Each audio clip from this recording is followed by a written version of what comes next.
I was at an open mic and I was doing poetry, and there was one night, because it was a comedy poetry open mic, and no one was listening to me, and I was doing poetry. And I looked at the audience and I said, if I take my shirt off, will you guys listen to my poems? And everyone was like, yes. And so I took off my shirt. Pam, how do they call you in Greece? Bum. That's sad. Because everyone thought I was crazy. They're like, why are you performing in Greek? Like, what are you doing? And I was like, it's great fun. It's like becoming a baby comedian, like little moro komikos. And as long as I apologize to the audience before for the Elnikamu ine skata, everybody's like, okay. Horino always confuses me because I'm like, is it Horino or is it Hirino. Is that a dinosaur? Hirino. Is that a kind of dinosaur? Horino is from Japan. The poor. Horino. Whenever I say Horino, Euro, Toso, or Meola, she looks at me and she goes, Kotopulo? And I'm like, no, Horino. Like, did I say it totally wrong? And I'm like, I'm learning this. Why are you in this situation though? Why are you in Greece trying to order Horino?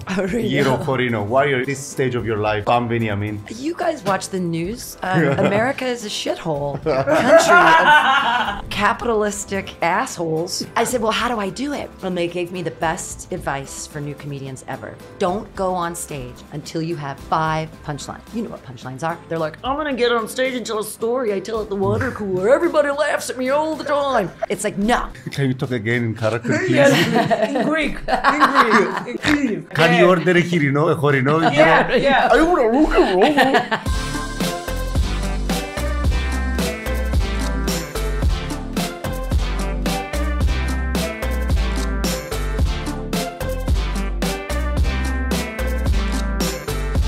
I often say you can't sell hair dye to people with self-esteem. I'm just leaving it. Is your natural color? Yeah, it's all my real hair. Yeah. I haven't dyed my hair in like, I don't know, 20 years. Oh. In my youth, I was like, I actually dyed it red. In my youth, I had red hair and I was like, I love it. And then now I'm old and I'm like, I'm not. I'm scared. Age?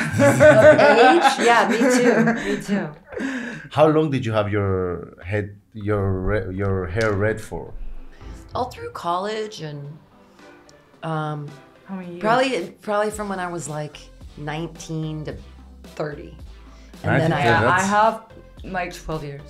Oh my god, I have 4 years left. I mean, that's her life. It's not your life. You could. No, I'm 50. You could You be may pay more me back. persistent with this. You could say that's how I'm gonna die and just keep Yeah, going I like would that. love You're to gonna die die. like that. I would love to die. Die. It makes me want to write a musical like what happens to Annie when she grows up. Like, she's like an adult now. There's The Annie who keeps dying in the jokes. no, Who's not Mikri Anula. Like the American Anula. Annie with Daddy Warbucks. You know, We don't know. Musical. The musical The Annie, musical. and she's the little girl, and she's like, Daddy Warbucks, and he like saves her from the orphanage. Yeah. And she's got the red curly hair. I don't know And she's her. like, No. you don't know Annie? The No. musical Annie? No, there's It's no hard way knock you life don't know. For us, it's a hard knock life. You don't know this. You don't know the song? I'm not really into music. Okay, that's crazy. How is this possible?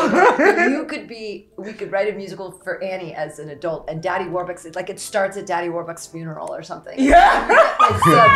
Like you're thinking you're getting this big like endowment, but he really left it all to your dog or something, to like Sandy. Yeah, nice. Yeah, let's produce this. Let's Produce it. Standard Comedy perfect. presents Annie. Margaret- Annie 2.0. Margarita Zoriado in the role of Annie, directed by Pam. Pam.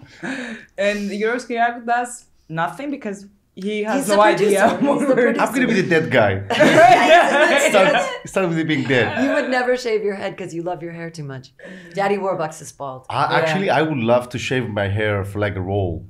I would love to do such this like a transformation, but I'll I have think to your get. hair is too big. I think it's good. I'm going to be really ugly. I know I'm going to be ugly. That's the point. Yeah. Like if I can make like a skinhead or like a Cypriot fascist, an Elamidis or something, and Anelamidis. put some weight on, Yeah, Daddy Warbucks was a little get fat. tatted Yeah. with like Leonidas and Alexander the Great. I And think Jesus. Yeah, In the back. at like, the back of my. Yeah, a portrait of Jesus. I already have the hair like the like angel wings. Yeah, my back yeah, hair is yeah. like. It's true. Anyway, so Pam, how do they call you in Greece? Bum. That's sad. Bum. Well, it's Bomb. the alpha in English. It's a and in Greek alpha is Ah. That's it. It's Bum. not But it's not even the double P. Like in Cyprus, you're more Yeah. yourself than in Greece because we have the concept of double consonants that blow air on it, like T, sh, p. In Greece, it's not it's also Yeah. that. So they cannot even hit the p. Yeah, they go bum. Pam, pam, pam, pam, pam. Oh my god. So, pam, Bum. pam, Benjamin, η Pan Benjamin. Γεια σας, σας καλωσορίζω, παιδιά. Benjamin? Benjamin. Yeah. Pan Benjamin. Pan Benjamin. Or like Veniamin. Veniamin. My name in Greek, there's no J Veniamin. and there's no B, so it's like it's funny. There are Well, you instructions. write the N and the P to make a B. I get it. I'm taking Greek. I understand. Katalava. Κατάλαβα. Katalava. Καταλαβαίνει. Baklava. Everything. You can say whatever you want here. So let's introduce Pam Veniamin to there are instructions in your name as to not call it like that. Veniamin. Don't. Don't. Mean is don't. Mean. You know what I mean? Don't. No, yeah, mean, don't. Yeah, like mean Anasiki. What? Mean Anasiki, don't worry. Amin ανησυχεί. Μην ανησυχείς. Μην ανησυχείς. Imagine the song Μην ανησυχείς.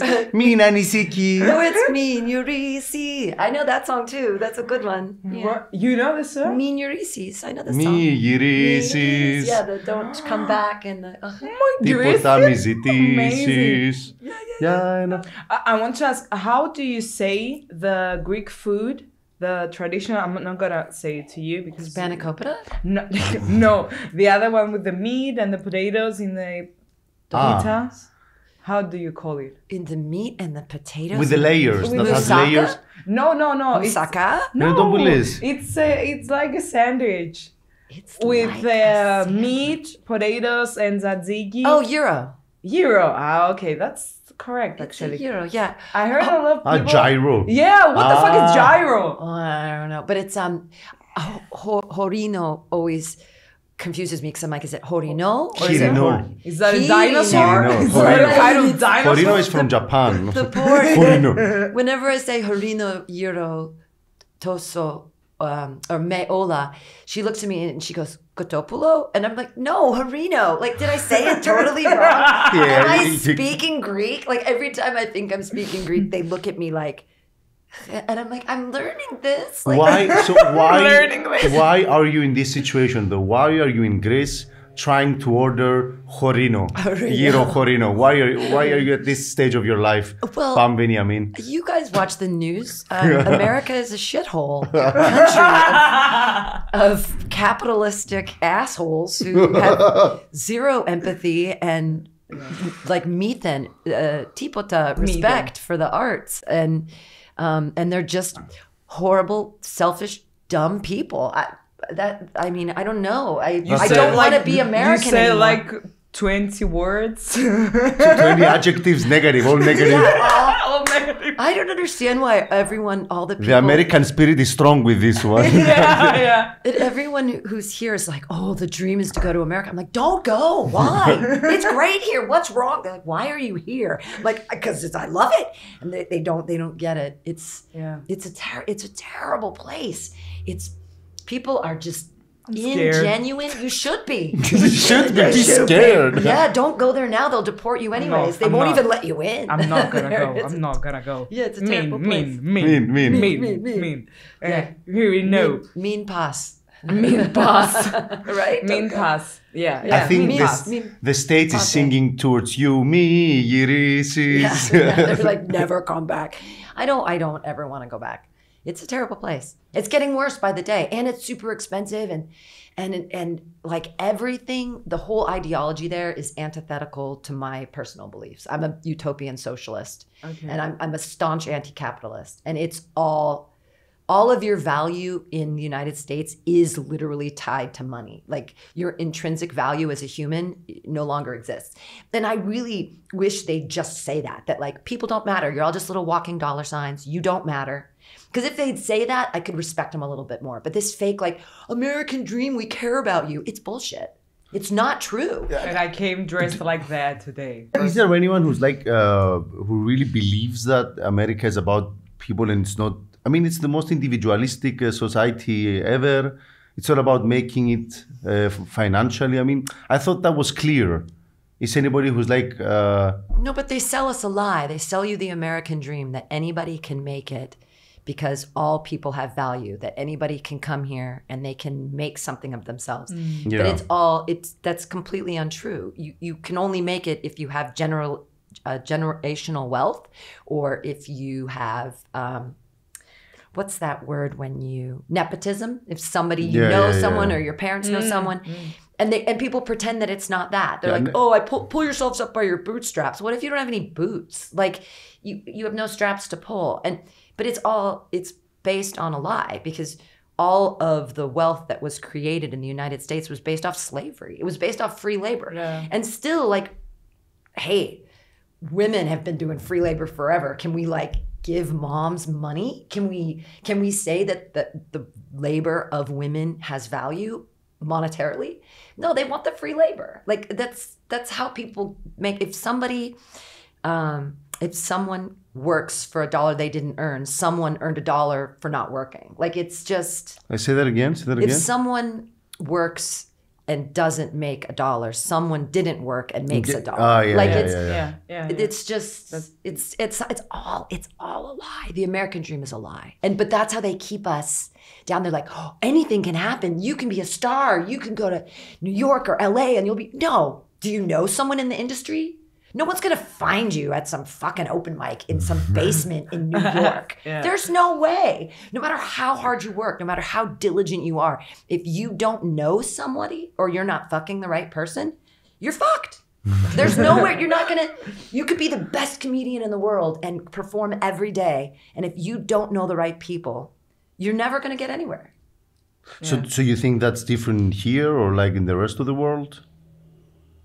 Gee, I don't know. I just like, I mean, I did the San Francisco comedy scene for 13 years and I worked really hard and I didn't feel respected, valued, or liked as a person. I came to Athens. I've been here for a year and I'm like, I had my 14-year anniversary last Thursday. They got me a cake. They got me a cake, a torta.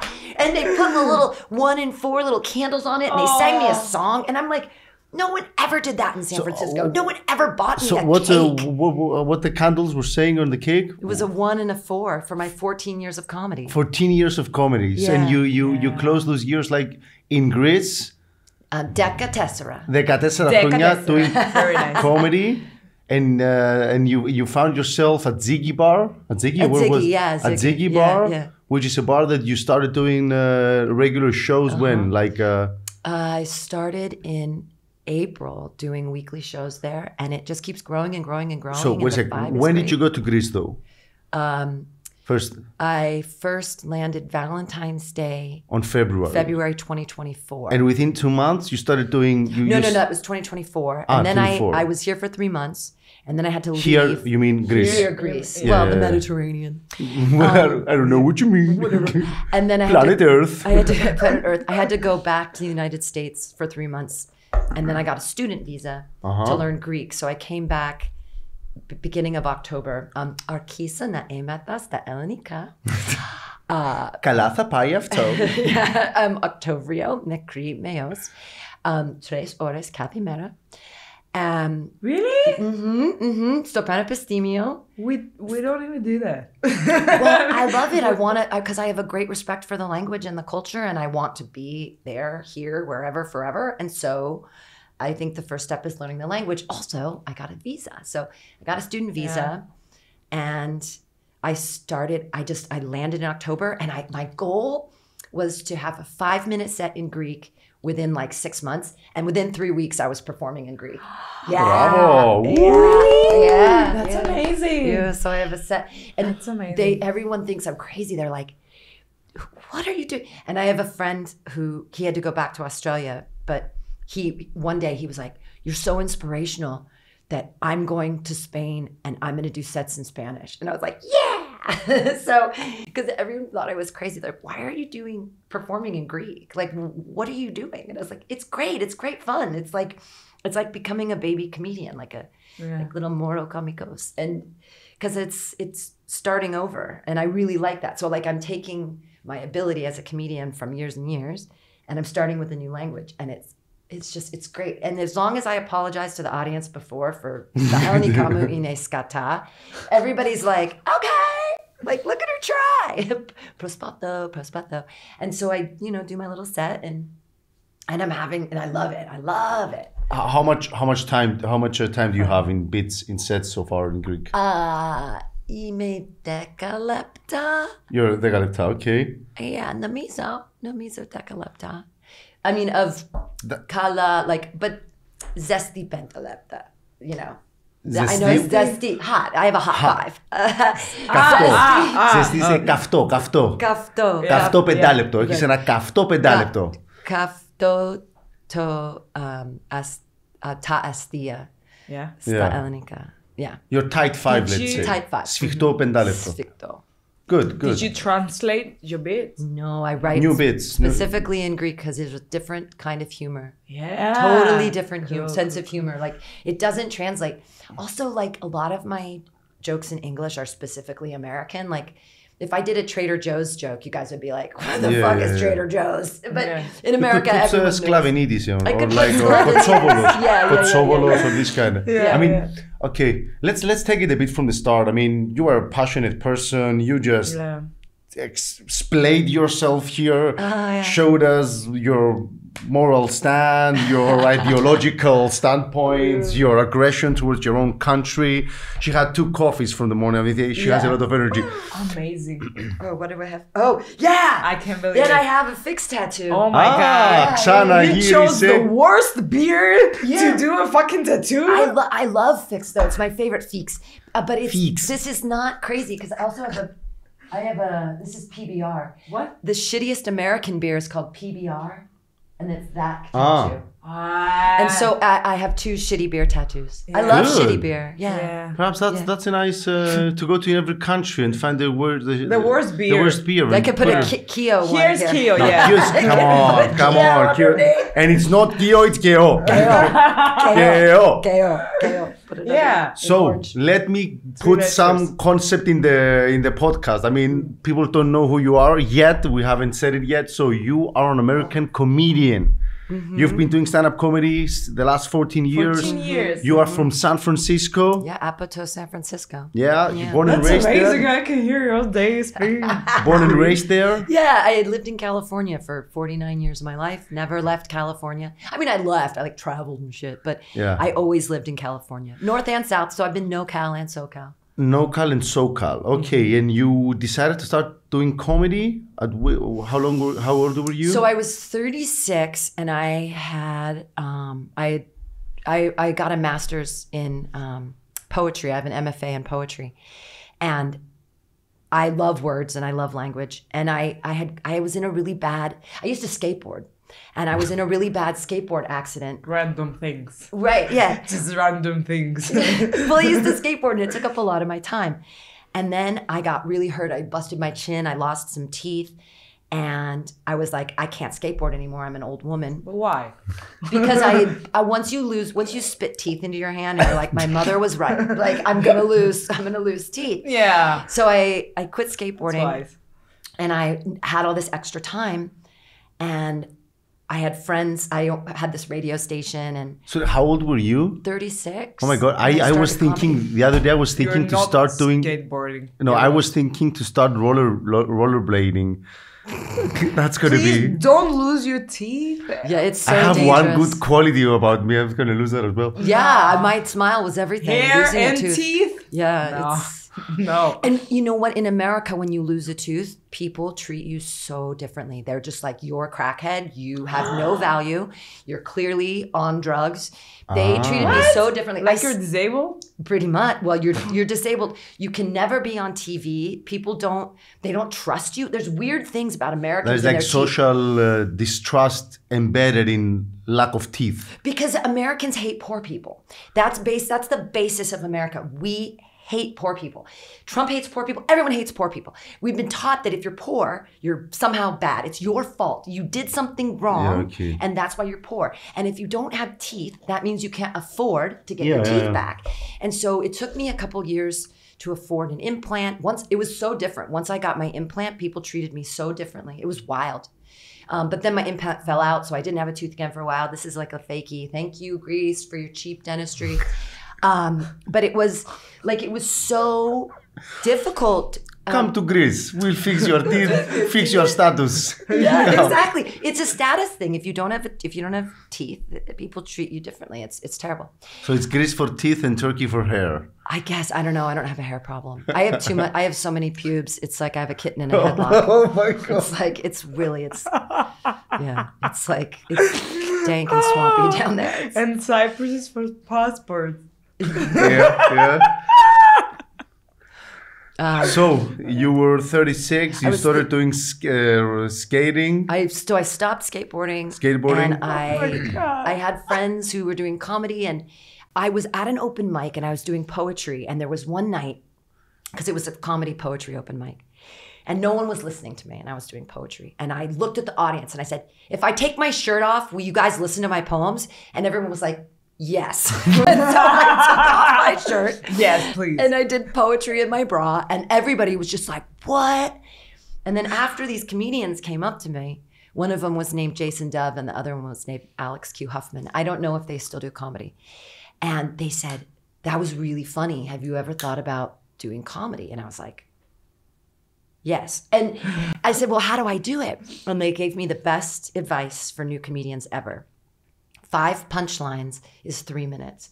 Don't go on stage until you have 5 punchlines. You know what punchlines are. Normal people don't. They're like, I'm going to get on stage and tell a story I tell at the water cooler. Everybody laughs at me all the time. And it's like there's no punchline. It's just like a meandering, silly, weird. It's like, no. Can you talk again in character, please? Yes, in Greek, please. Can you order a chorino? Yeah. Order a year like that. Go for it. Let's go, Pam. Θα ήθελα ένα χωρινό hero. Me hola. So if anyone wants to start comedy, the trick is to actually have 5 places where you think audience laugh here. And people that get you up are with 100% sure of. Yes. That it's crafted, you know. Yeah. And you have the punchline and then you land it somehow and you get your response. So for the next couple weeks, I'd be like, guys, I have 3 punchlines. They're like, good on ya, 2 more. You can do it. Theo Perry Sotero. And so I had 5 and I went up for the first time July 17th, 2011. And I had the best time and everyone was laughing. And it was like, what is this amazing thing? Yeah. And then I started just hanging out with these guys and we would go from mic to mic. So Alex had a car and we would record our sets, and on our way to the next mic, we would listen to our sets in his car from our little iPods or whatever. And we were doing like 4 open mics a night, like every night. And I was Amazing. like, it filled my time. So I used to spend like 6 hours a day skateboarding. And then all of a sudden I was spending 6 hours a day going to open mics. Yeah. And then I started doing open mics and it's so funny because I got booked for my first show where I got paid, and I still have my $10 framed. I even brought it with me. I got on 10/10/2011. I got my first thing, and I was like, wow, 6 months and I got booked.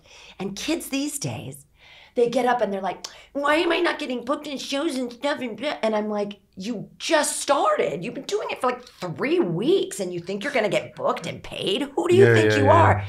But I don't know. Everything they have this entitlement. They don't want to do the work. They don't want to go through the process. They're like, I'm going to have my first solo show in a year. Mm-hmm. No, you won't. No, and you shouldn't. You shouldn't. I met a guy in New York. Let me just. Go ahead. I met a guy in New York. Like I just saw his set at a comedy club. I followed him, and he uploaded a video the other day saying that, guys, I've been doing comedy for 20 years. I just created my first solo show, and I'm putting it on. It's going to be on YouTube. And I'm like, Yeah. This guy has been working his solo show for 20 fucking years. There is no, I mean, and here you get that it's all about, have to make money, I have to become successful. Yeah, it's all about the show. My dude, The show. do the walk the walk. Like go through the process. It's like, anyway, yeah. No, So- I get it. It's like people just, and again, people have just started comedy and I'm like, where are your punchlines? And then they get all, like people under 30, no offense, you're under 30, right? Yeah, she is. Yeah. So no offense, but it seems like people under 30 now, Tora, you can't give them any constructive criticism. They're like, you're threatening me. I'm feeling threatened by your words. Like you try to give them constructive criticism and they're like, I'm perfect. My mother told me I was right. Like, and I'm like, no, you have to, like, I'm like, you actually have to have punchlines. You can't just, yeah. It's ego death. They haven't Yeah. died. Your ego, it's still. But then I'm like, the cognitive dissonance, you're on stage, people aren't laughing. You No, think you're that's doing insane. well? That's Yeah. insane. When And comedians. they still believe. Yeah, They're funny. And people are dying. I mean, they're fucking dying. I think we all go through that phase. I think Yeah, that of it's course. that's something that Yeah, a but comedian has to go we through. realized. Yeah. We could at the studio. I mean, we thought like, yeah, we're doing something wrong. And now it's not happening. Ray, I think it's individual to each comedian. You have to go through this stage in your career, in your Yeah. process, that you are very like in your head. You just want to say the thing that you thought. You're not really connecting with the audience. No. You're really like investigating the structure instead of the reality of the room. You're not reading the room. You're just trying to see whether the words you thought about, like the structure you invented, if that gets laughs. And if it gets just one laugh, you're like, it works. But then you're not open to feel how the room got charged. Because there might be one laugh and it's amazing. And because that's the audience of the joke. But it can also be that it's not, you can make it better. You can get more people to laugh. I mean, it's an entire process on when you're on stage, what you're after, what you're observing, what you're allowing as information to come in. But you're an actor, so it's different. Like you're actually, it took me a long time to get to the place of like acknowledging that the audience was there. Like I was more like performing like a tap dancer, like these are the jokes. I know exactly what I'm going to say. Yeah. So like my first 3-4 years, everything was verbatim. Like I would write down word for word what I was going to say. And that was my script and I didn't break. And if the audience didn't like me or wasn't getting it, I just double down and keep going. But it didn't work. Like it took me a while to learn, oh, if they don't get me, I have to stop and acknowledge that and say, you're here and you didn't get that. And let me talk to you about that and then get back to my script. But I was so script focused that I would die sometimes. Like sometimes the audience didn't like me or didn't hear it or didn't get it. And rather than acknowledge that sort of fail and be like, wow, that didn't work, did it? Like, so that was offensive to you? Okay. But once I learned how to acknowledge that and talk to them and make it a conversation, a one-way conversation, where I talk to them and they're listening and I'm hearing them without them saying anything to me because fuck crowd work. It's not your show, motherfucker. Like, get out of here. They're like, I want to be in the show. You're not in the show. I'm the show.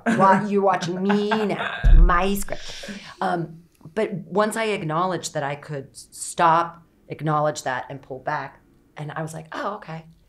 And now then that was sort of this missing key of like, because before I was just like, stick to the script. And so it was a problem. But it took me a couple of years to learn that because I was just always in my own head. Mm-hmm. Amazing. Yeah. Great. And you started doing comedy. slowly, you went from open mics. You got your first I got spot. my first booked show. I got $10. You laminated them. I put it in a little thingy. Yeah. It's in You're like a Greek immigrant who went to the States with $1. Yeah, exactly. This was my first $1. This was my first $10. And then how and I know what's the rest of the story is, but like so. And somehow you ended up doing festivals in San Francisco. Yeah, I was accepted into a festival in Seattle called the Hilarious Comedy Festival, and it was all about weed, and it was great. Oh my God, Hilarious? Hilarious Comedy Festival. Wow. And there should be a Larry headlining. Hi, Larry. Yeah, it was really great. And they gave us all these crazy edibles that were like 200 milligrams, and I was eating them before a show. I was like, what's going on?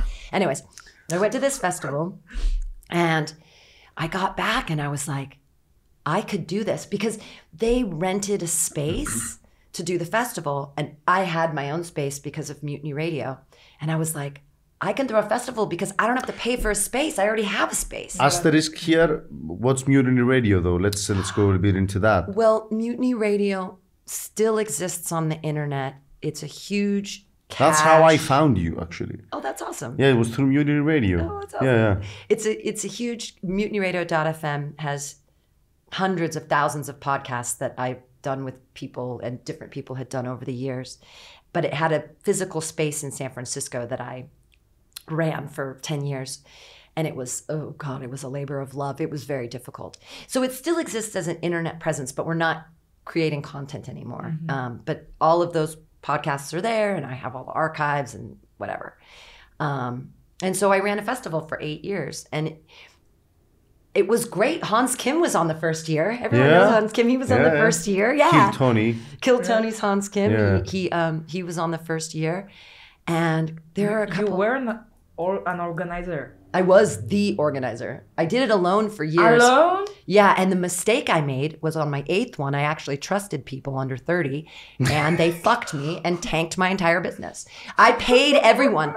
I got this huge grant from the city of San Francisco to run that, and I was like, I've got money. I can pay people. And what I learned is never to trust anyone ever, that it's better for me to do it by myself, because I will work 24 hours a day to get it done, and these little fucking liars tell you they're gonna do shit, and they don't. Then they half-ass it, and you tell them it's not good enough, and they go, you're threatening me. I feel challenged, and I can't.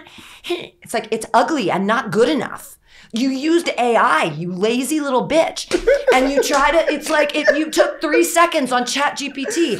Oh, like, I'm sorry, I'm an old lady and I don't know how to use ChatGPT, but you know what? I could have learned. You've started using it now. I've started using it now, but I didn't have to pay this girl $4,000 to use ChatGPT for me. I could have fucking learned it myself. Name and shame. No, I'm not going to name people. Come on, of course. But she did, this girl. What she was doing? She was supposed to be I hired her to be my media director, my media person. She had no idea what she was doing. She lied.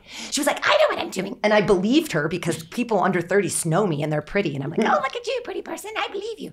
And I gave her all this money and she did nothing. She made a couple flyers. I mean, I don't hate people under 30. I just hate them.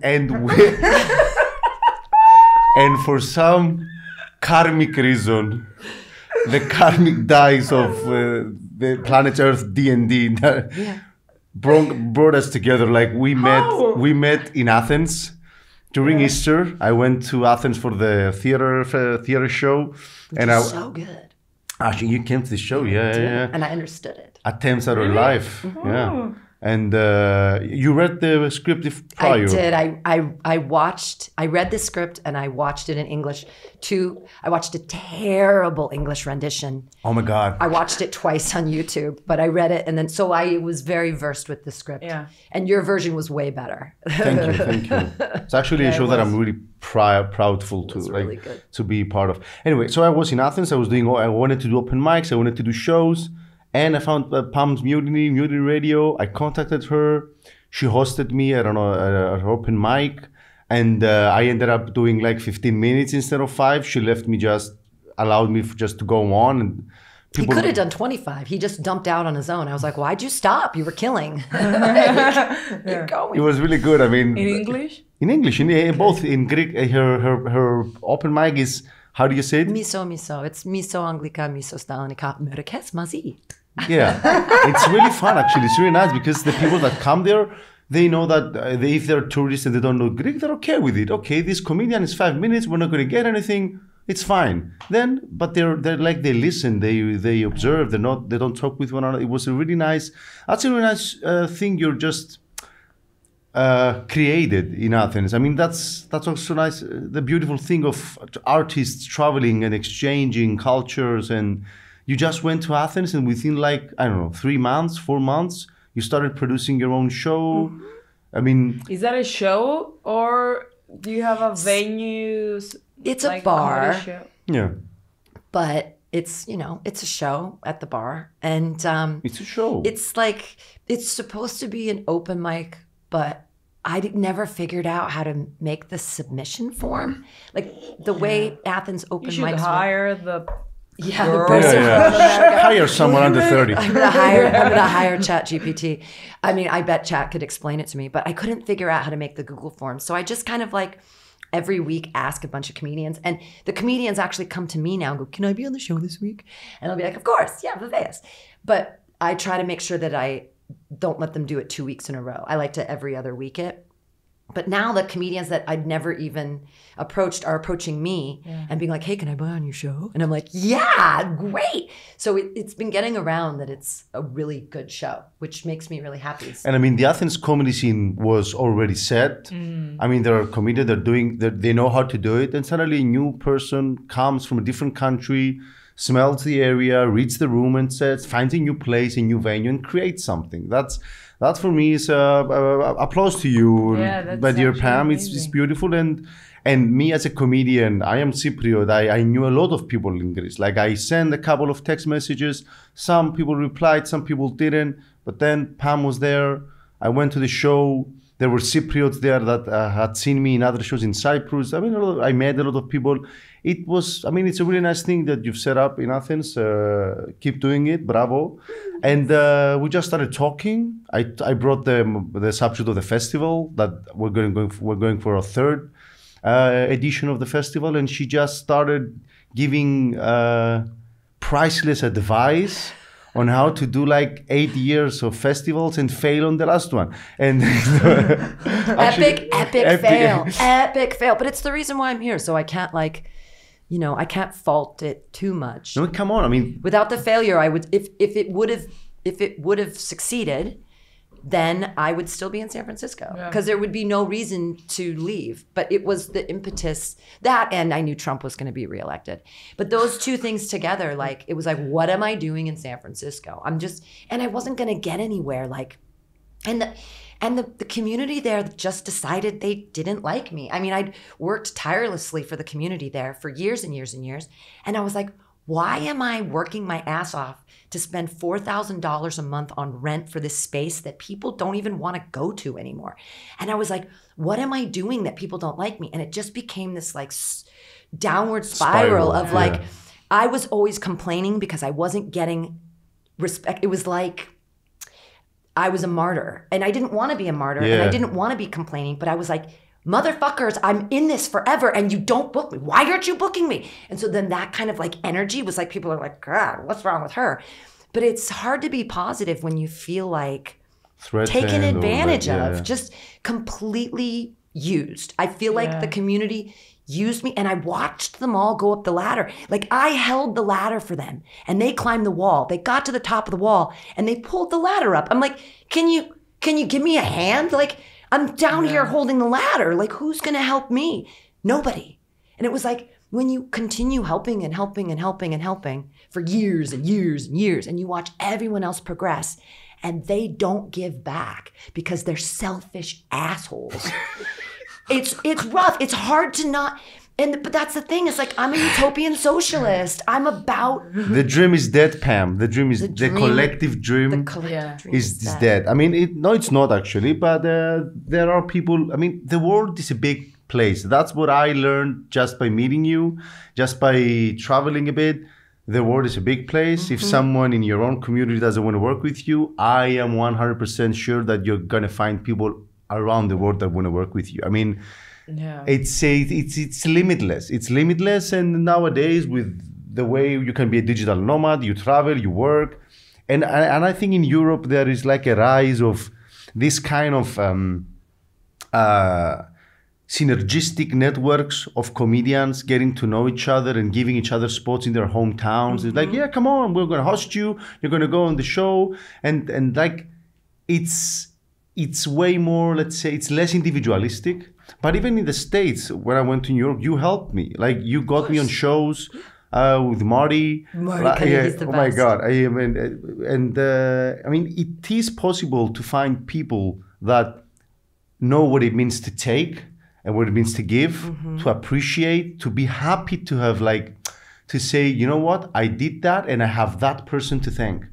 There's people who don't want to say that. There's people who they want to own 100% of their success, and that's just not possible. It's not possible. Nobody's becomes successful. I mean, that's the bullshit thing about some comedians say that stand-up comedy is a solo game, it's a solo sport.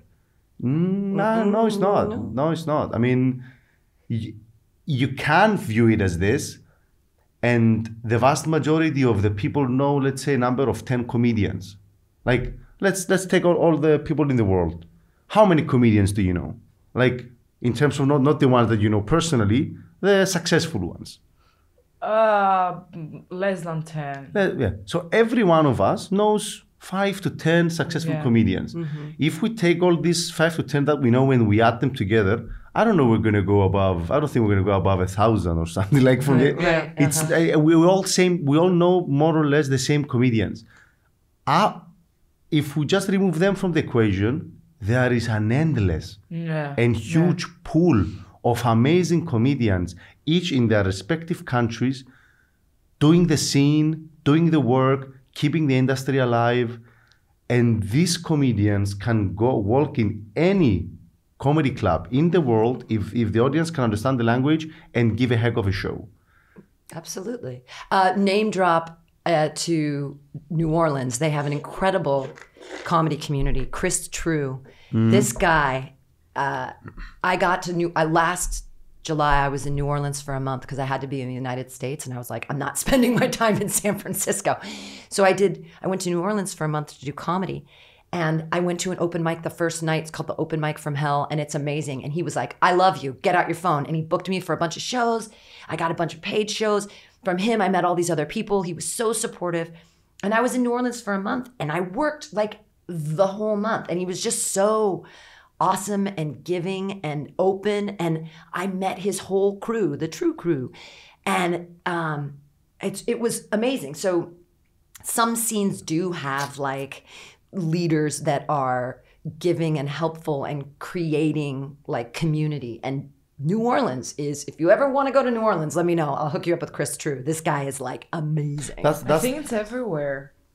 I think it's not about where you go. I mean, it happens here too. It happened, I think. What? This. The Standard No. comedy. What do you mean?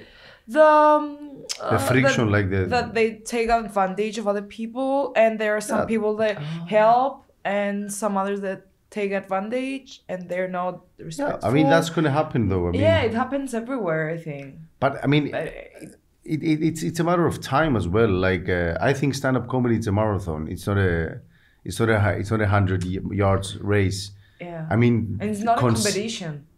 It's No, not a competition. I agree. Some people see it like that, and it's sad because it's not a competition. Well, the audience has an infinite ability to laugh. Yeah. We're not competing.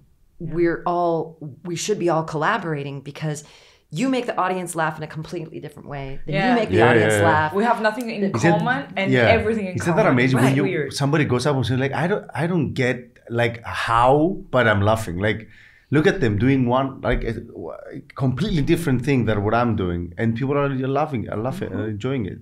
Yeah. It's the best. Yeah, so there's no reason for us to be like at each other's throats, because the audience, what we should be doing is collaborating to make the best show possible, to make them laugh as hard and as often, and make them think and laugh. And we can all do that in different ways. Like It depends on the values, I think. If you do this job to make money or to make Okay, yourself. we are a bunch of socialists here. We gathered here. Stand-up comedy is a socialist business. It's clear. Clearly trying to Yeah. keep the spirit and the dream alive. Yeah. So, and this year we're going towards our third edition of the festival. Yeah. And my God, Pam has been so helpful. She came to Cyprus for this reason. To help, yeah. To, Oh my God. yeah, and we've been working our asses off. Yeah. Since Oh, Yeah. absolutely. But his mother is incredible. He hosted me. His mom. She comes downstairs. Did you want a hot coffee or cold coffee? Like kafsuna or Creole or whatever. She's like a toast, and she's constantly cooking, making these dolmas with She's meat in them. constantly She is. She's amazing. She came and she's like, I'm doing laundry. Did you want? I'm like, no, I have 5 outfits. I'm leaving in a couple of days. She's like, his mother is incredible. The best.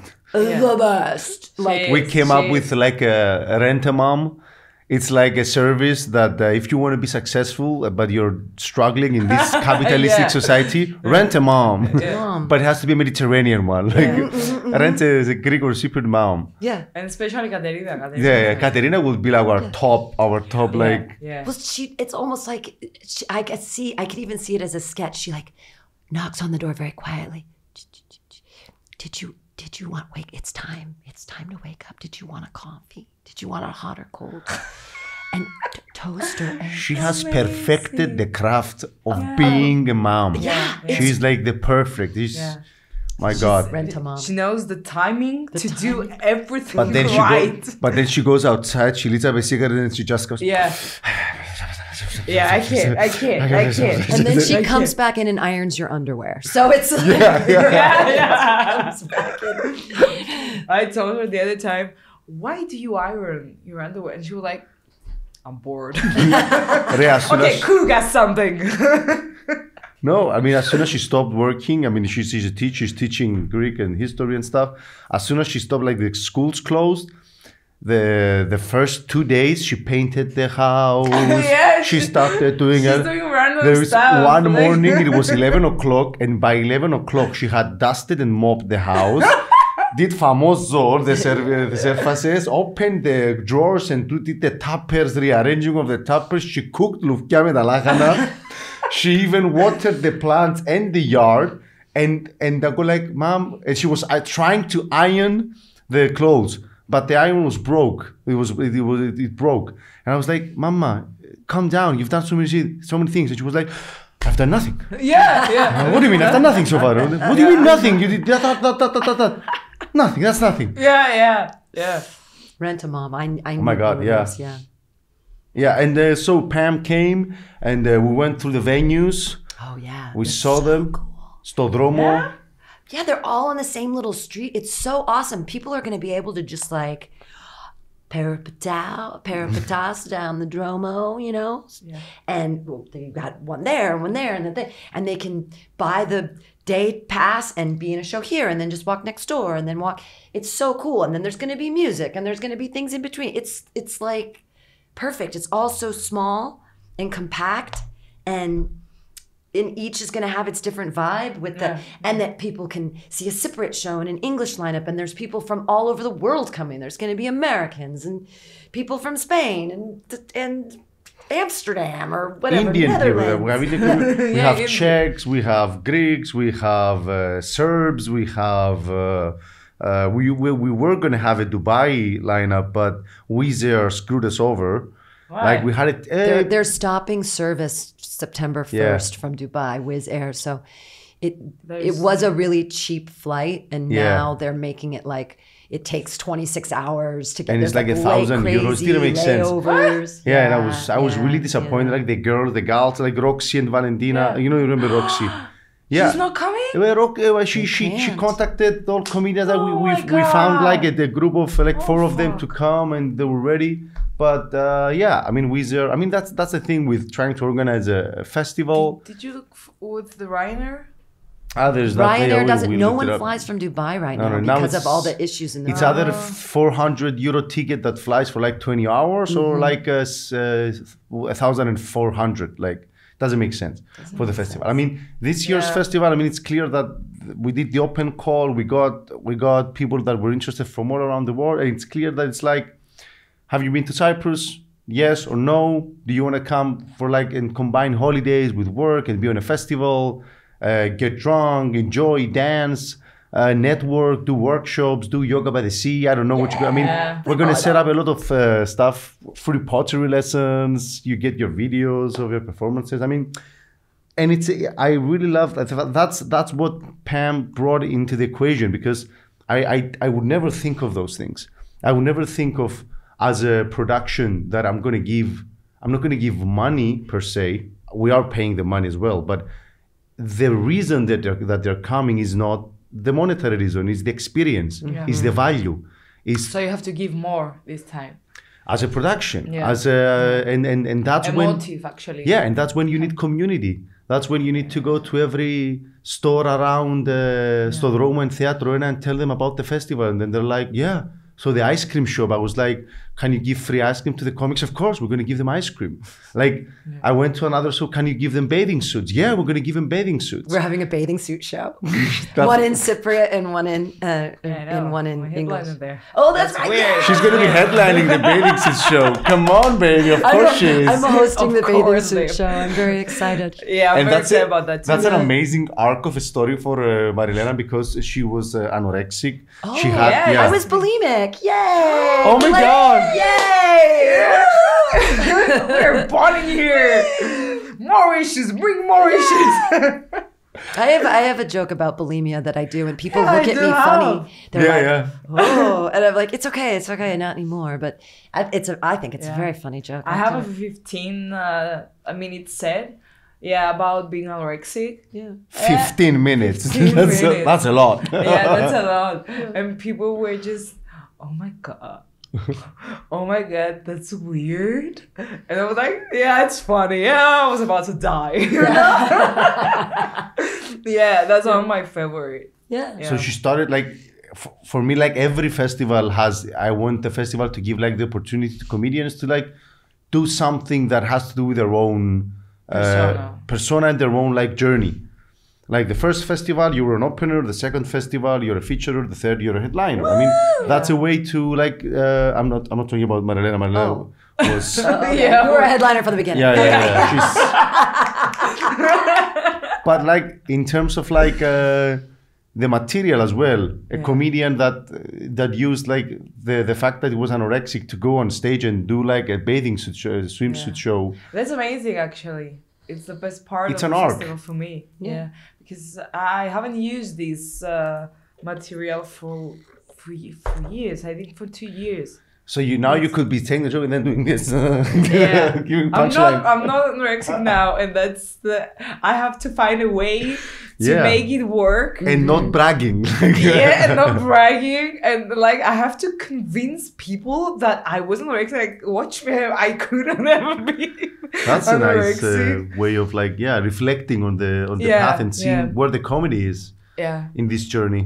because when I was writing this joke, I was anorexic, Oh. and it was too convincing. I mean, I was 40.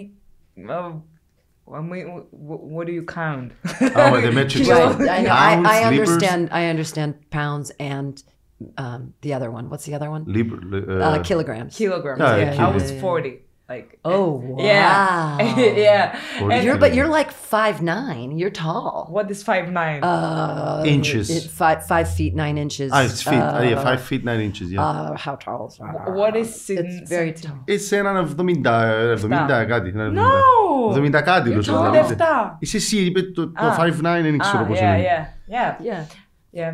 And I it was convincing, and now it's not. Yeah, you're like 5'10", 6 feet with the afro. Yeah. Yeah. She has, oh my God, she has a joke about the afro. She says, no, my mother, no, my father didn't have sex with an African lady when he was on a trip with Doctors Without Borders. Yeah. Because it's like that's the result of like an Irish father having Yeah. Sex with it. Yeah. Yeah, so you're here for the festival. We did a lot of preparations. You're staying in Cyprus? No, she's going I'm back. flying back to Athens today.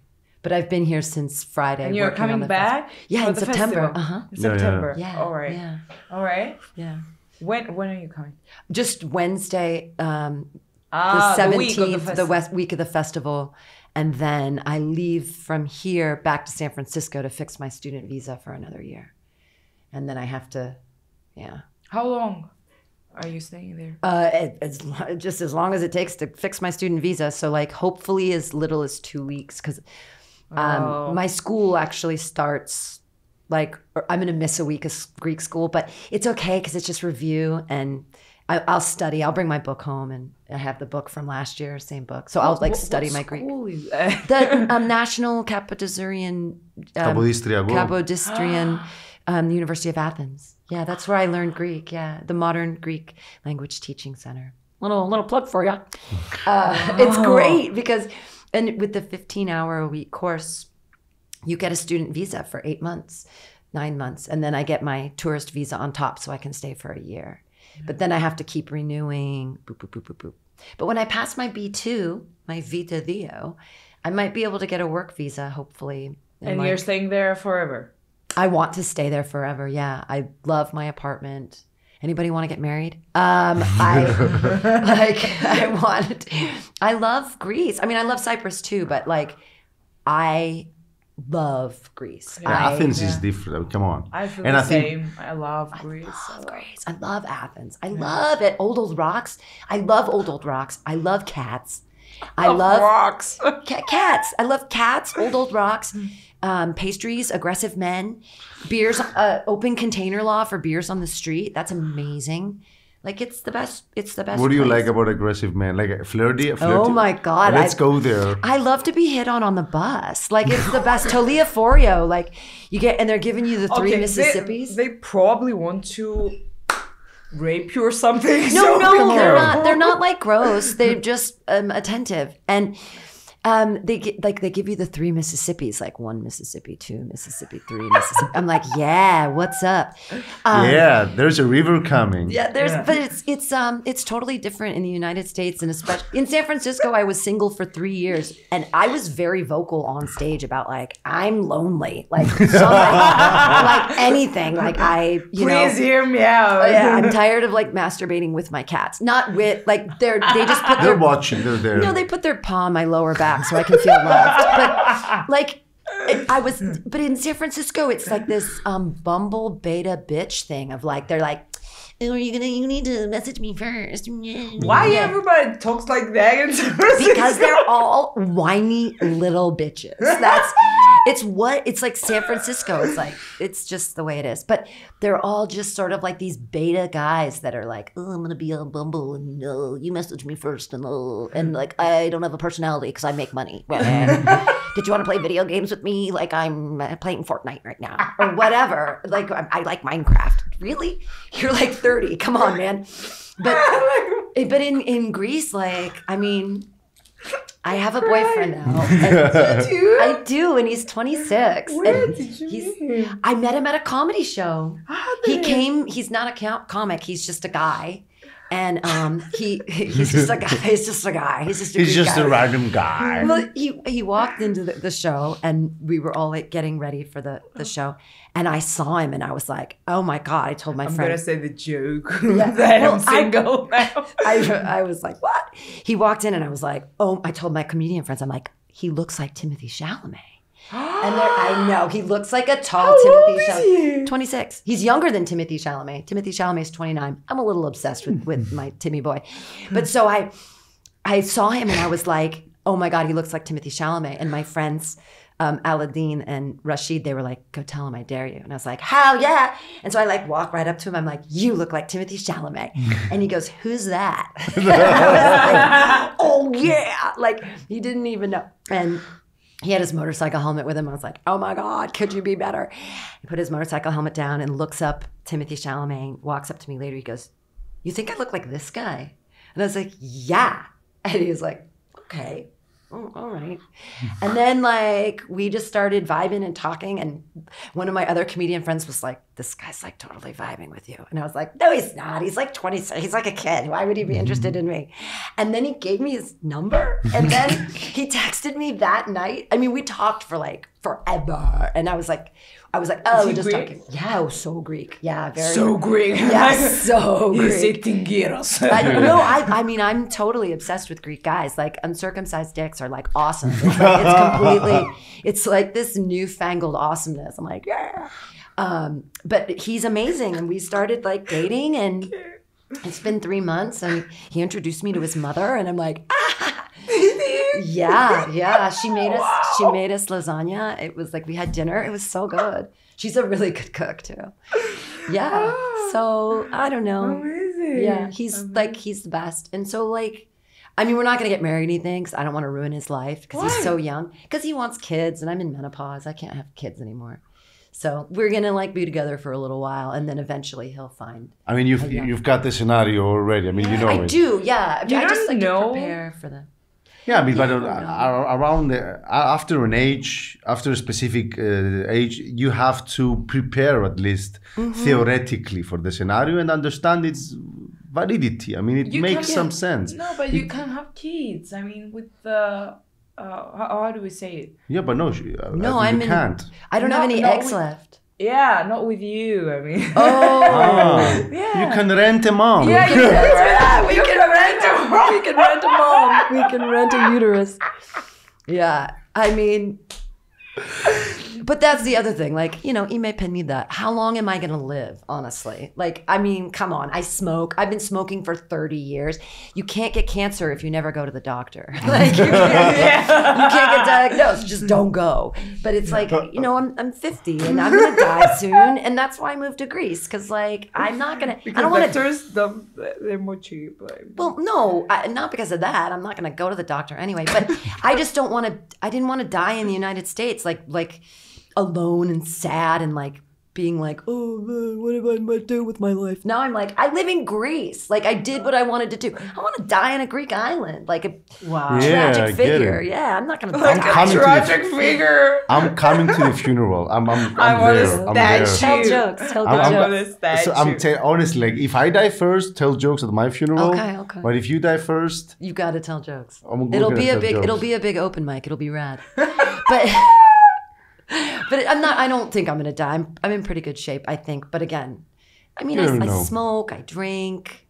Like, I'm not I did a lot of drugs when I was younger. Like, I'm not like heroin or anything, but I did a lot of acid. I don't know if that messes with your body. I don't know. Like, that's why me made Trey Lee, you know? Usually, people that do drugs and smoke, they don't die. God doesn't want them. Yeah, exactly. Close. Yeah. Keep them far away. Yeah. But yeah, so that's the story. There you go. My God. By God. By God. That's a great story. This is Norm. He's doing a new Norm voice. I'm trying to make a Norm Macdonald type of mumbling about it and saying, by God, that was a distinguished gentleman, or yeah, that's pretty good. Okay. I don't know how. I have to memorize a joke to go with this. Germany decided to go to war, and who did they choose as an opponent? The world. Era still Norm Macdonald, that's American comedian. So, Pam, you came here. We did a lot of work. You lived an amazing life. You want to live in Athens now, live the rest of your days there, do comedy, create, keep holding the ladder, bring new ladders, wooden ones, metallic ones. Yeah. Step on your ladder, catapults, slingshots, I don't know. All of it. All of it. It's just and sorry, there's growth in Athens. I've never been happier. Like every day I'm like, is my life real? Like, is this a simulation?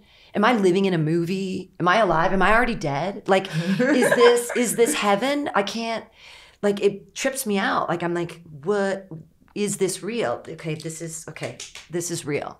Because every day, even here in Cyprus, I'm like, I'm in Cyprus working on a festival. Like, what? it's just every day is infinitely better than living in the United States.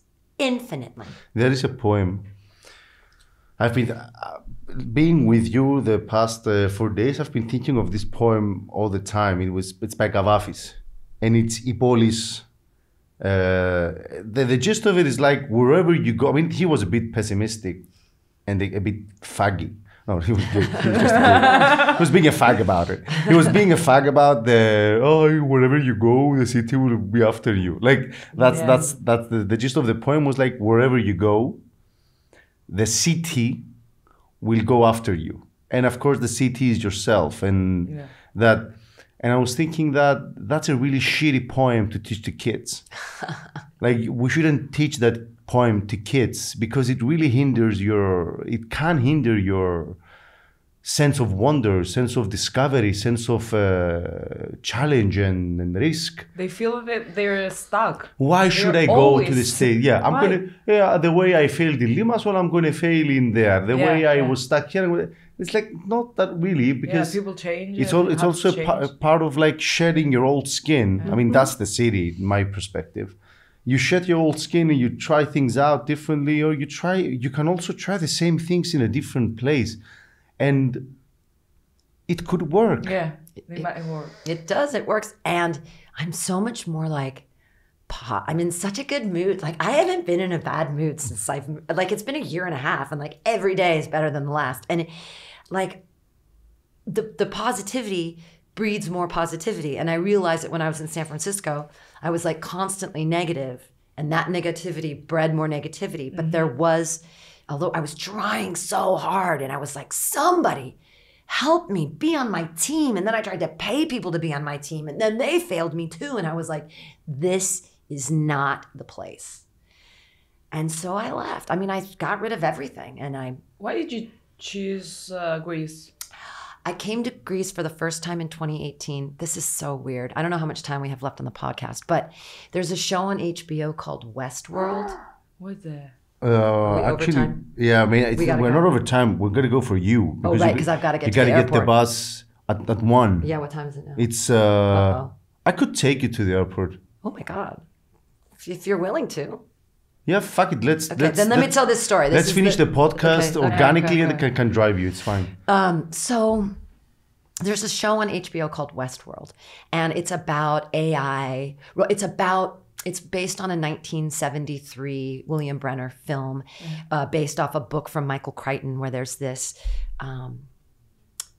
community. There's a park. There's an amusement park, like a Jurassic Park with AI and with robots. Like it's like the old timey West. But basically, you get to fuck and kill robots indiscriminately. And if you haven't seen it, totally watch it. So good. It's one of those series that really it held. Westworld? It's not like Game of Westworld, Thrones that really got fucked up at the last season. Okay. It's a really nice, really well made, top notch, and philosophically now with AI and shit. And philosophically, it deals with a lot of Greek things. So I'm obsessed with this show and I love it. And I choose to see the beauty in this world. It's a Dolores quote. Yeah. Anyways, so the company that makes the amusement park that's like evil, that fucks with the robots who end up gaining sentience, is called Delos. Delos. They say Delos. Ah, yeah, Delos. But so... What is it? Delos. Delta, Epsilon. Delos. Είναι Delos. Okay, the island. Ναι, the company that does the robots. There's Delos Island? Yeah, there's a Delos Right. Island, yeah. So that was... So Yeah. I was on the internet looking for cookies for the show because I was so obsessed with it. You already have one on your shoulder. Yeah, I have a cookie. And I was looking for internet cookies and I learned, I was like, Delos is an island where Zeus birthed Apollo and Artemis, or I don't know which one, Really? and Athena. It's an island that's off of Mykonos. And I was like, and it's an island that's a whole museum. You can't stay overnight. It's just like you go to Mykonos and you can take a boat and you can walk around and there's these big cats and you walk around the old city and it used to be this big city. And I was like, I need to go there. So I planned this whole trip because I found $500 round trip tickets from SFO to Rome, which was wild. And so I went from SFO to Rome, which I hated Rome. And then, because they fucking Italians, man, they're not cool. They mad dog you on the street. They're like, they walk right at you and it's like, ah, you gotta like get out of the way. It's like, sorry for being here. Sorry for spending money in your town, in your precious place with your old rocks. And then, I mean, I like old rocks, but not in Italy. So then I went to Naples. I loved Naples. Naples was incredible, like lots of students. The food was incredible, little cobblestone streets. Love Naples. Took a bus from Naples to Brindisi over the thing. Then I got on a ferry from Brindisi to Corfu. I loved Corfu. Then I was like, okay, we're in Greece. This is everything. Then flew from Corfu to Athens. Fell in love with Athens. Met this guy. I was trying to pee in the street at night in Monostraki. And I was going to pee. Because in San Francisco, we pee in the street like dogs. Oh, you pee like skilaki. You pee in the street like dogs. That was what my friend Nikos said. But so we're walking around in the back streets. Dogs. I know what he sounds like. Dogs. We're walking around and I've got to pee. But in San Francisco, you can't go inside and pee without paying for something. We didn't know that in Greece, you just ask to use the bathroom and everybody's cool with it because they're like a civilized people. And so we're walking around these back streets and there's a parking lot. And I was like, I'm going to pee in that parking lot. And then we realized there was a guy monitoring the parking lot. And we were like, crap, we can't pee there. But he was listening to Tool. And so we walked up and started talking to him. And we ended up hanging out. And he was like, what were you going to pee in the street like a dog? And we were like, yeah. He's like, I have a bathroom in here. So he let me use the bathroom. And he goes, just walk in anywhere and ask to use the bathroom. So we end up getting more beers. We hang out with him for 4 hours. We're like, well, we're going to Mykonos tomorrow and then Delos. And we told him the whole story. And he's, where are you now? We're in Athens in a parking lot. Okay. And so, which doesn't exist anymore. They decided to not do it anymore. Anyways, he's the filmmaking buddy, Nikos. I make films with him now. He's really cool. But he said, oh, well, when you come back, let's have dinner. We're like, great. Okay, we're going to have dinner. And I made dinner. I made mackerel later. Anyways, so we go to Mykonos, which I hated because it was so like America. Touristic. It's just, and it was like, but then got on the boat, went to Delos. That was the whole point. It was amazing. Saw the cats, walked around the whole thing. I was like, I'm walking on old rocks. Like, people lived here. There was like all that kind of stuff, walking between little tiny streets. So we go back to Mykonos, back to Athens. Spend more time with our buddy. We become like best friends. And then back to Rome, back home. So that was the first time I came in 2018. And I was like, this is it. I love it. And then I came back, and because we met my friend Nikos, he came out and he for the festival that year, he did the art and he did photographs for us and he stayed with me and it was great. And we're really good friends. And then in 2019, he's like, come camping with me. So we went to Telos that I fucking love. We camped on Aristos Beach. We went to Nisyros, which was frightening because I'm allergic to bees and there were bees everywhere. But we stayed with him for a month and I just started going back and then all the time. And then COVID, and then COVID ended and I was just like, started just going back as much as I could. And so when I came back in 2023, it was my 8th time back. So I just started being like, this is the place. And every time I came back, it just got better and better. And I produced a short film for my friend Nikos and we worked together that way. And anyway, and then I got into the comedy scene and it just like, I feel like there's promise in Athens. There's like a future. I don't know. It's like, it's just a great place. It's old and new at the same time. Yeah. And every time I see the Acropolis, I'm like, yeah, the fact that you get to see the Acropolis in Athens every day. It never ceases for me to be like, wow, man, that's you're looking at the fucking Acropolis. Photo last night. I've been to Athens like I don't know how many times, and I've seen this photo last night, and I was like, oh my god, is this Acropolis? Oh my god, I felt like it was the first time seeing this monument. It was magical. And I've been to Acropolis like more than but I'm guessing Athenians have to live their lives with Acropolis. I think they don't appreciate what they have. I think it's a bit hard though. I mean, imagine if you're going through a rough breakup and you're like, you need to feel pain, and then you see the Acropolis, like, why am I not appreciating this? You might feel guilty against your own emotions. With Iraqi people pee here. It's okay, she cheated on me, but Acropolis. Yeah. Acropolis. But we have Acropolis in Athens. Okay. Yeah, I'm gonna- rocks. I'm gonna go jump. Better than her. But the concept that we're walking on history and that Socrates was like killed in the Agora, like right there, and that Plato taught, right. It's like, in the Temple of Hephaestus, like all of these things are right there. And the Green Line goes right through it. It's like the metro. It's like, every time I'm on that metro, I'm like, look at the history. I love it. I love philosophy. Yeah, as an American, I can get it. I mean, there is like this 200 years old country. I mean, in terms of like the civilization that was built on the States, it's 200 years old or something, 300, whatever. Moral. Yeah, baby. Yeah. So I get that you appreciate that thing. Yeah, like it gives you some energy. You're part of humanity's, or one of humanity's oldest, let's say, civilization that connects you because you're a socialist. And Diogenes. I feel like I'm the reincarnated soul of. Don't be socialist. I'm such a socialist, but I feel like I'm the reincarnated soul of Diogenes, and I know that is like a huge thing to say. But Diogenes, the philosopher who negated money and lived in it, they say he lived in a wine barrel. Obviously, he lived in an amphora. Obviously, it was a broken. Check your facts. I mean, it's gotta be. They're like, oh, he lived in a wine barrel. I'm like, they didn't have barrels then. They had amphoras. They had big, huge ceramic things, and he clearly lived in a ceramic vessel, like a snail. like a snail. He lived in it. He slept in it. Imagine He was like, Diogenes crawling in the street. I think they had invented the wheel. He must have had like wheelies on his amphora, so he could like. Yeah, like a little stairs snail. again. Shit. He never went to the Acropolis. With his little lantern, I'm looking for a real man. Like that sounds like me. That's like me wandering through the streets of I'm looking for a real man. Show me a real man. But I feel like I'm that guy. And he came from money, and he that's why he got kicked out of Sinop, which was in now Turkey. Is that his dad was a banker and he messed with some coins. He counterfeited some coins. And they said, get out of this city.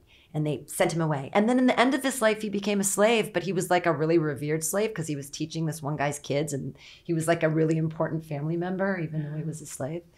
Anyways, I love Diogenes. He's my bro.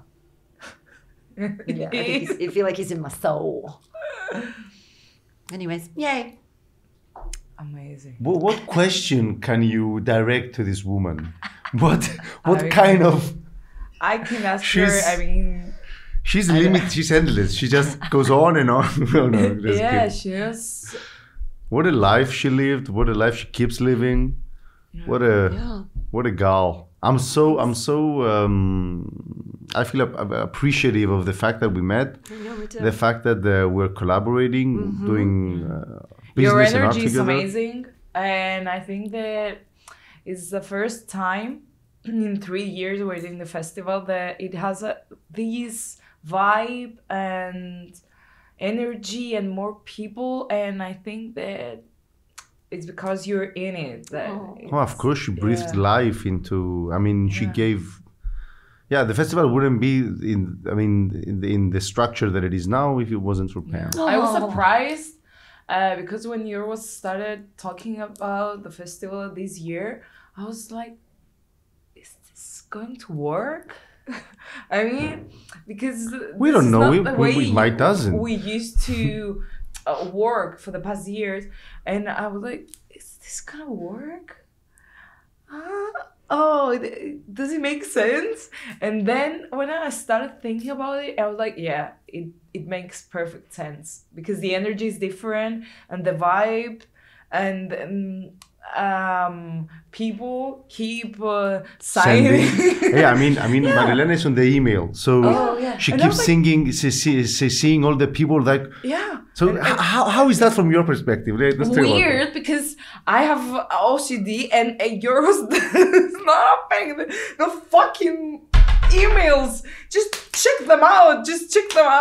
And I have my own system. Yeah, but it works. They're unread, and I was like, oh my god, I have to open every fucking email, and people keep sending mails all the time. I'm like, who's that?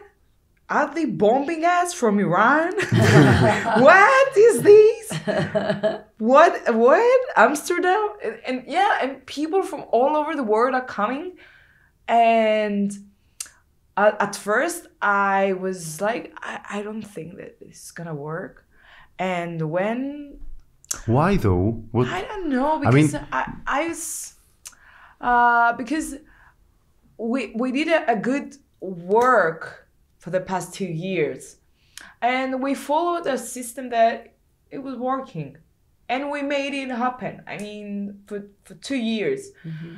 And I was like, it was very, very different from what we used to do. Well, And I mean, it's not different in the sense of like, what we used to do, it still remains the same. It's the same. We're just adding on it. Yeah. We were not changing the Cypriot aspect of it. No. I mean... We're changing the way, our perspective actually on the festival and the comedy. Yeah.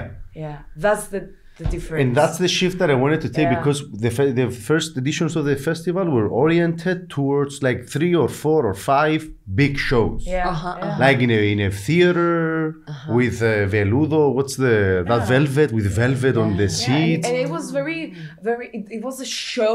And that's what we needed. That's what we Yeah. needed as a comedy scene, to show to the Cypriots that, look, we can stand on a stage, on a packed theater, and give you top-notch comedy. Yeah. And we did that 2 years in a row. But comedy is not about that. Yeah, it's not about that. It happens there as well, but it gets birthed, it evolves, and it happens daily in bars, small venues all around Europe, in New York, in basements. So, and that's where we're doing comedy every day in Stodromo Bar. So and I find it more interesting, way more interesting, because I can perform with different comedians. In 4 days. 4 days. Yeah. In 4 days. And I mean, last year you had like one set. Everybody had one or two sets. Now everybody has at least 3. Yeah. At least 3 it's really sets. interesting, because I have to go back to my old beats to see what I can now rewrite and change. And that whole I don't have pressure, to- whole pressure of like, that's your 15 minutes you in have a to packed be, theater, like, and you have to very- kill it. No, that I just don't is care off. now. Yeah, I it's don't so care. fun. And it's a festival. It's a fucking festival. Yeah, and now I can say whatever I want. Yeah. I'm not gonna push myself to write new stuff top. because I don't want to. That's not the point. That's not the point this year. The point this year is to show the community and the how humor works, how jokes work, and you see people in this festival. You don't see showmen, you don't see showwomen or whatever. You see people. But the networking possibilities too are endless to meet. I'm so excited to meet not just the Cypriot comics, but all these new comics from all over the world, and be like, oh my God, can we be like best friends? And go, can I go to the Netherlands for a weekend and do comedy? Like, that would be amazing. I would love to take a trip to the Netherlands for a weekend and do a show.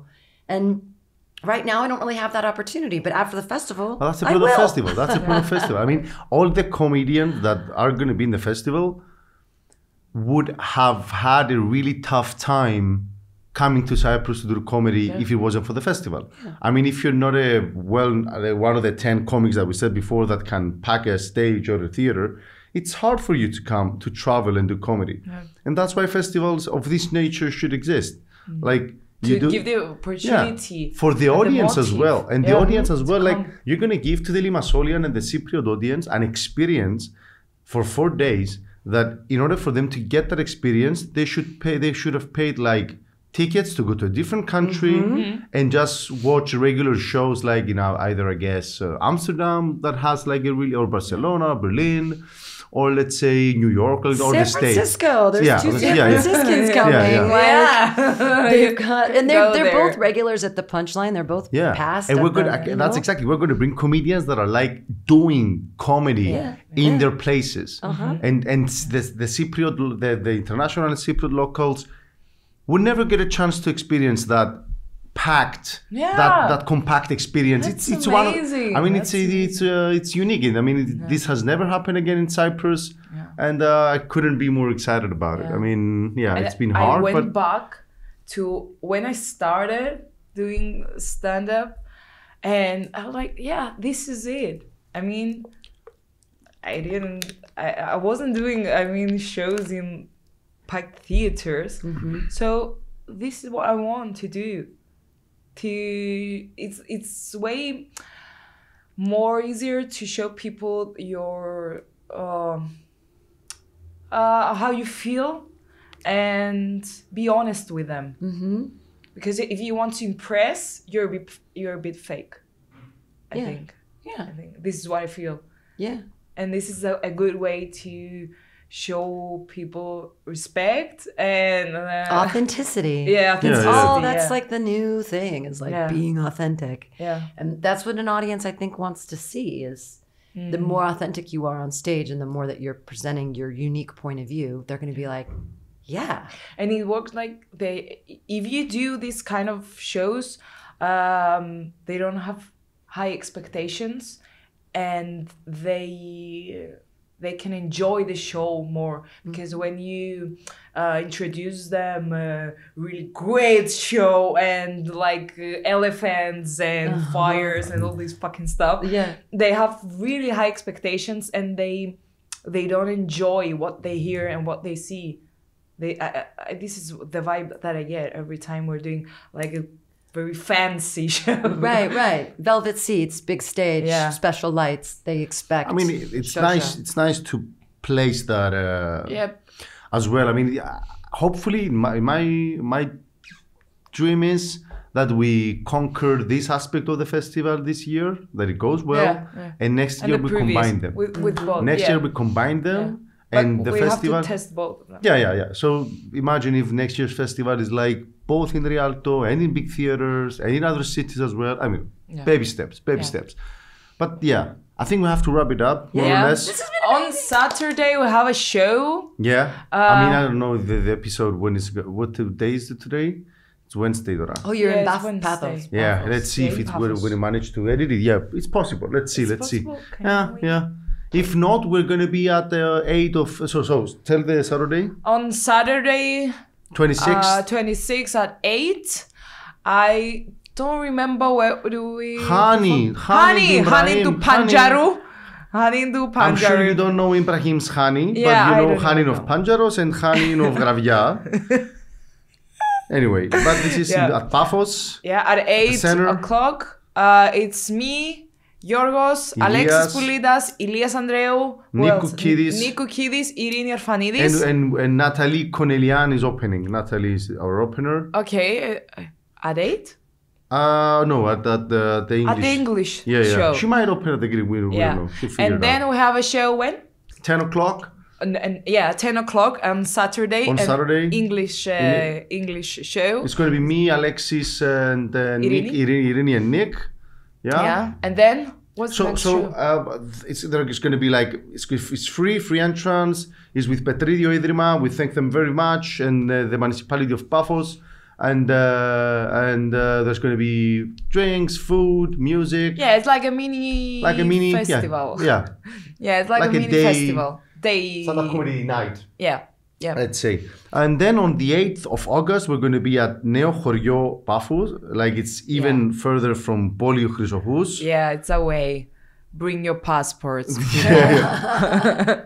Yeah. And it's going to be me, Marilena, and Despo Leondiou. Yo. Despo, it's her village, so that's going to be interesting to see how her little community Yeah. experiences Yeah, stand-up. her mom will be. Oh yeah, and grandmas will be. You're. Who's Whose your daughter? Who's girl? Who's your your mom or your who? Yeah, we'll be like that. I'm really interested And to see what's then we have more shows in August in Limassol. Yeah, do it. It depends. We're waiting for the municipality of Limassol to, As to usual, approve. Yeah. every year.